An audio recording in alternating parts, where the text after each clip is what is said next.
In this lecture, we'll focus on factoring in the Gaussian integers, z adjoin I. And this lecture comes out of the very end of section 8.3 of Dumb and Foot. So why z adjoin I? Well, it's a Euclidean domain, which means it's a PID, which means it's a UFD. So that means that every non-zero, non-unit element in z adjoin I can be written uniquely up to associates as a product of irreducible elements. Remember, in a UFD, irreducible elements are automatically prime. So maybe a first question that we would like to understand is, what are the irreducible or prime elements of z adjoin I? In z adjoin I, we have this norm. Every element in z adjoin I can be written as a plus bi for some integers a and b. And this norm function, norm of a plus bi equals a squared plus b squared, that's how we saw that z adjoin I was a Euclidean domain. So this question about the irreducible and prime elements of z adjoin I, you can study the elements by studying things about their norms. So this question ends up being closely related to the following question. Which positive integers n can be written as a sum of two integer squares? So that is n equals x squared plus y squared when x and y are integers. So why is that related? Well, this is like asking which positive integers n are the norm of some element in z adjoin I. Okay, you could ask more, not just whether there's one way to write n as a sum of two integer squares, but you could ask questions like, how many ways can n be written as a sum of two integer squares? So not just whether there exists a solution, but how many solutions. And part of what I really, really like about this part of the course is that this is a place where the material of Math 206 most directly touches on number theory, on questions about sums of squares and solving polynomial equations in the integers, which is what a lot of my research is about. So yeah, so this is one of my favorite parts of the course, so I hope you enjoy it as well. Okay, so in this lecture, our goal is to understand primes and irreducibles in z adjoin I, and also to answer this question about sums of two squares. So in order to focus on z adjoin I, we're first going to take a step back and talk more generally about the setup of a quadratic integer ring and its associated norm function. So this is something that we talked about in section 7.1 of Dumb and Foot. Remember, you have either z adjoin square root of d, if d is 2 or 3 mod 4, or z adjoin 1 plus square root of d over 2 in the case where d is congruent to 1 mod 4, where d is some square free integer. Okay, so if this is not so familiar, maybe it would be good to go back and look at that part of section 7.1. All right, so what do we know about this norm on this quadratic integer ring? We know that it's multiplicative. That tells us that if alpha is a product of beta times gamma, then the norm of alpha is equal to the norm of beta times the norm of gamma. So how do we show that an element in one of these quadratic integer rings, like z adjoin I, is irreducible? Well, here's one condition. If the norm of alpha is plus or minus a prime, so plus or minus p for some prime p, then okay, norm of alpha plus or minus p is equal to norm of beta times norm of gamma, but the only integers, positive integers that divide a prime are 1 in itself. So if the norm of alpha is plus or minus p, then how do you get plus or minus p out of this product? Well, one of norm beta and norm gamma is also plus or minus p, and the other one is plus or minus 1. So what does that tell us?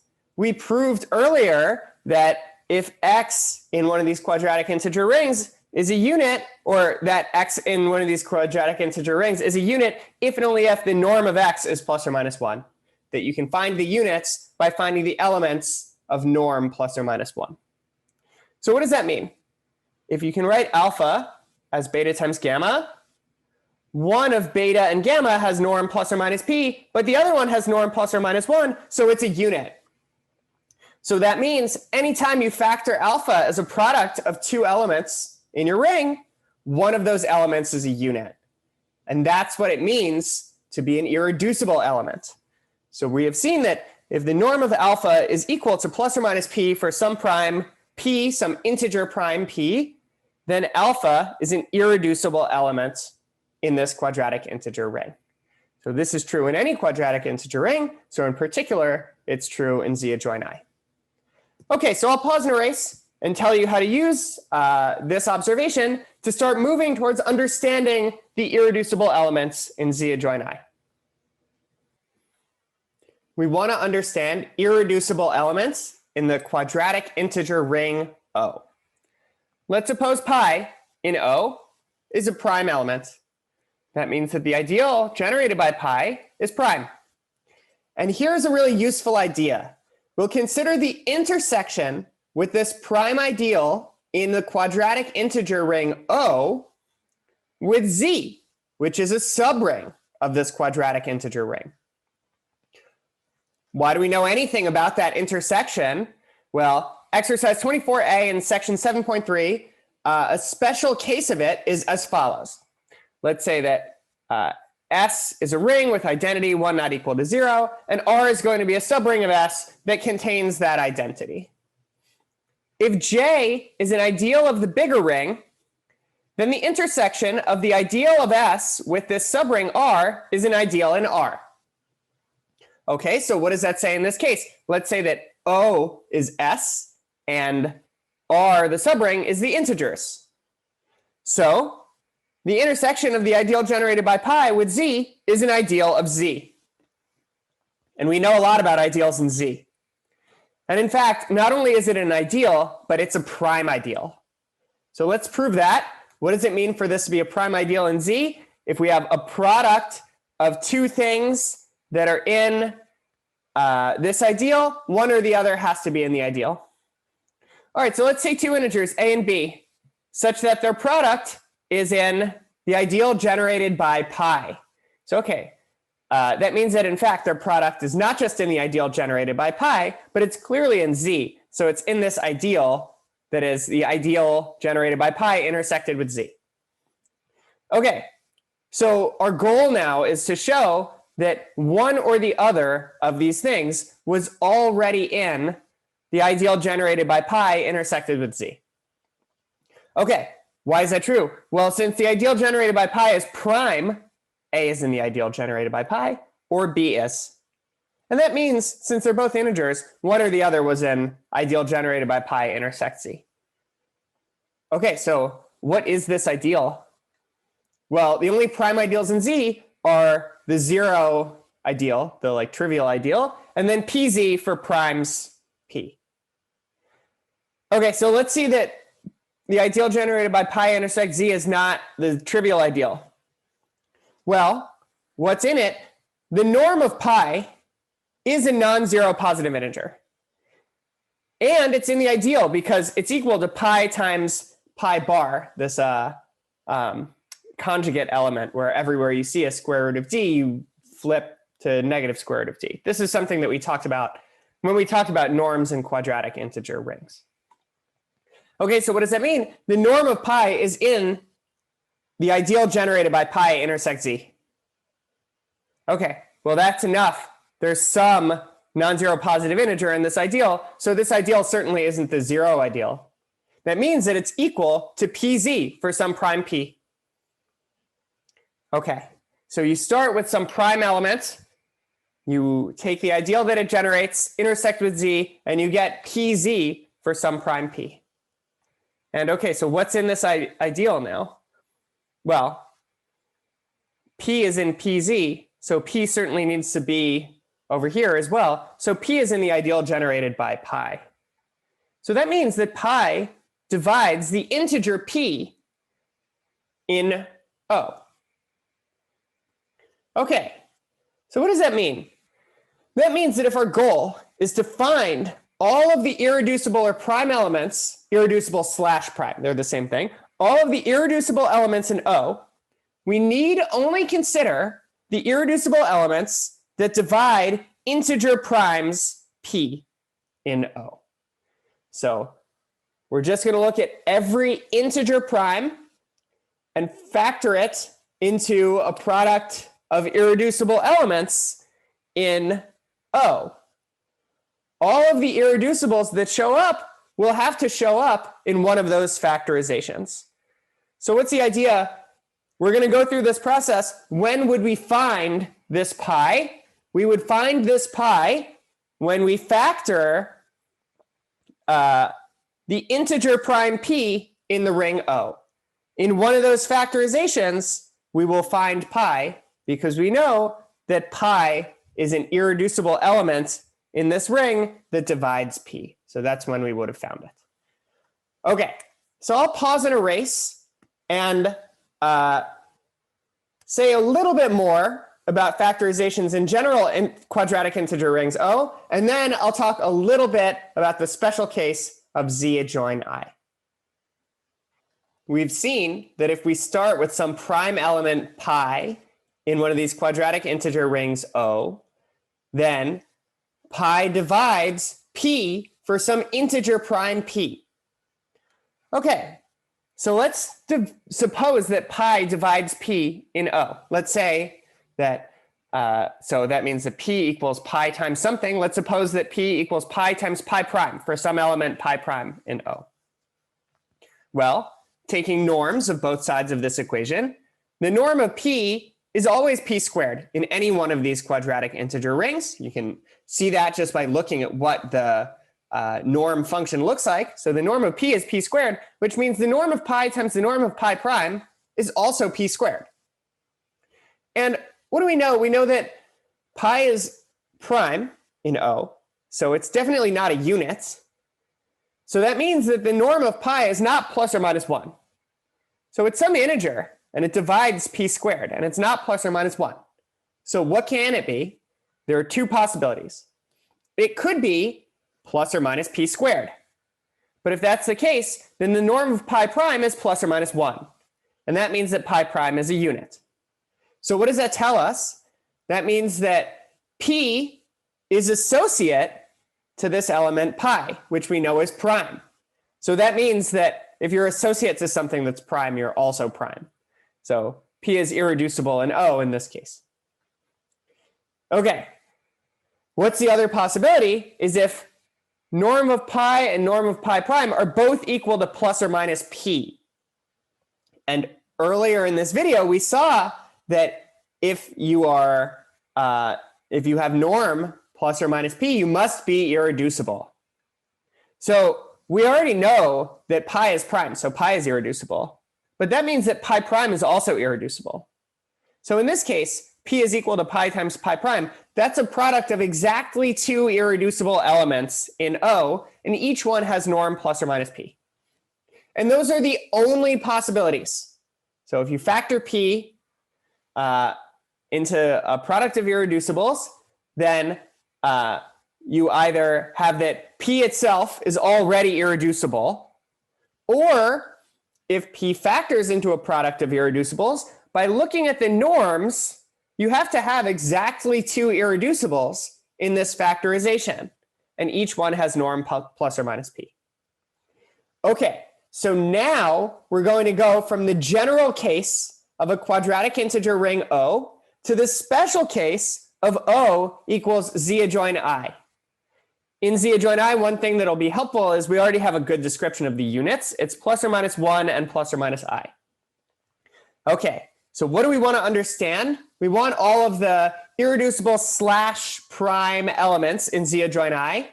I realize now I said something that was a little tricky. So in Z adjoin I, Euclidean domain, PID, UFD, irreducible elements are prime. Those are the same thing.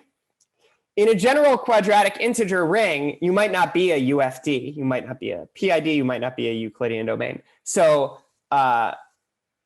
irreducible and prime elements, I should keep them separate for now. I'll say something about that at the very, very end of this lecture. But okay, so now we're in this case where we're in a UFD, and we just want to know what are the irreducible elements. We know that we can find them all by taking all of the integer primes p and factoring them.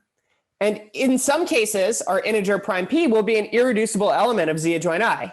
And in other cases, our integer prime p will factor into a product of exactly two irreducibles in Z adjoin I, each one of norm p. So here's the question. When does p factor into a product of two irreducibles in Z adjoin I? And the next thing that I want to prove, the last thing I want to prove in this video, is that a prime integer p factors into a product of two irreducibles in Z adjoin I if and only if p equals a squared plus b squared for some integers a and b in Z. And moreover, if p does factor in Z adjoin I, then this representation of p as the sum of two squares is unique up to switching a and b or changing the signs of a and b. What I mean is, like, take p equals 5. That's 1 squared plus 2 squared. But it's also, switch a and b, 2 squared plus 1 squared. And it's also -1 squared plus -2 squared, or 1 squared plus -2 squared. So you can switch signs and you can switch a and b. But other than that, this representation is unique. Okay, so I'll pause and erase, and I will prove this proposition, and that will be the end of this video. Let's prove this proposition. Okay, so first, let's suppose that p factors into a product of two irreducibles. And we've seen that in that case, each one of them has to have norm p. Before we had said plus or minus p, but in the special case of Z adjoin I, this norm is a positive norm. Non-zero elements have a norm that's actually positive. Okay, so what does it mean to have some element of norm p? Well, when does a plus bi have norm p? Well, that's if and only if it's norm, which is a plus bi times a minus bi. Well, that's equal to a squared plus b squared equals p.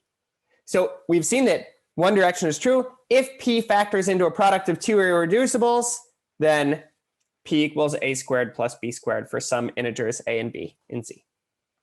So now let's go the other way. Let's suppose that a squared plus b squared equals p. And we just see that p is equal to a plus bi times a minus bi. Why? Because a plus bi and a minus bi, the product is equal to a squared plus b squared. And we just now need to note that each of a plus bi and a minus bi is an irreducible element in Z adjoin I. Why is that? Each one of these elements has norm p. Okay, so what have we seen? We've seen that p factors into a product of two irreducibles in Z adjoin I if and only if p is the sum of two integer squares. Now let's do this uniqueness part, that if p does factor, we know we have some representation of p is the sum of two squares, p equals a squared plus b squared, and this is unique up to switching a and b or changing the signs of a and b. Well, what do we know about Z adjoin I? It's a UFD.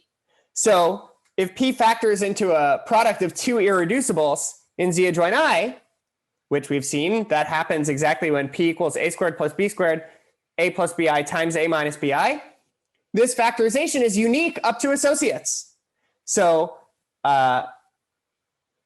if you could multiply both of these elements by a unit, provided that the product of those two units is 1, because you don't want to multiply the first term by -1, then the left-hand side would also get multiplied by -1. You would need to multiply by -1 again over here somewhere. So if you take all the pairs of units in Z adjoin I that multiply to 1, you could multiply the first irreducible by one of those units, the second irreducible by the other, and you'll see that this exactly corresponds to switching a and b or changing the signs of a and or b. Okay, so what have we seen? We have seen that if we want to determine the irreducible elements in Z adjoin I, well, it's enough to take all the integer primes p and factor them. But now we know that integer primes p, well, some of them might be irreducible in Z adjoin I. The ones that are not factor into a product of two irreducibles. Which ones factor? Exactly the ones where you have p is a sum of two integer squares. So if we want to determine the irreducible elements in Z adjoin I, all we have to do is determine which integer primes p can be written as a sum of two integer squares. And that's the main focus of the rest of this lecture.